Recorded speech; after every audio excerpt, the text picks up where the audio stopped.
చాలాసార్లు మన జీవితంలో దేవుడు ఇచ్చిన దాన్ని బట్టి వందనాలు చెప్తాం, దేవుడికి కృతజ్ఞతలు చెల్లిస్తాం. పలానా కార్యం చేసినప్పుడు, అద్భుతం చేసినప్పుడు, స్వస్థత చేసినప్పుడు, ఒక ఆశీర్వాదం దీవెన వచ్చినప్పుడు కృతజ్ఞత కూటం అంటారు కొందరు, లేకపోతే వందనాలు థ్యాంక్స్ అంటారు.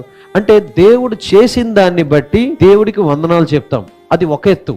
గొప్ప కృతజ్ఞత ఏంటంటే కేవలము దేవుడు చేసిన దాన్ని బట్టే వందనాలు చెప్పడం కాదు, దేవుడు మన జీవితంలో ఏమై ఉన్నాడో దాన్ని బట్టి దేవుడికి వందనాలు చెప్పగలగాలి. అంటే ఏంటి? దేవుడు మన జీవితంలో ఏమై ఉన్నాడండి అంటే, అంత గొప్ప దేవుడు మన కోసం దిగి వచ్చి ఒక మాట అన్నాడు. నాతో మాట్లాడేటప్పుడు, ప్రార్థన చేసేటప్పుడు ఆయన ఏమని పిలవమన్నాడు? తండ్రి అని పిలవమన్నాడు. ఈ లోకంలో ఎంత గొప్పవారైనా సరే సార్ అని పిలిపించుకుంటారు, ఏమండి అని పిలిపించుకుంటారు. అందుకనే దేవుడు ఇచ్చిన దాన్ని బట్టి కృతజ్ఞత చెల్లించడం ఒక ఎత్తు అయితే, గొప్పది ఏంటంటే, దేవా నువ్వు దేవుడైనప్పటికీ కూడా నా తండ్రి అయి ఉన్నావు, నా స్నేహితుడు అయినావు ప్రభా, థ్యాంక్ యూ ఫర్ దాట్.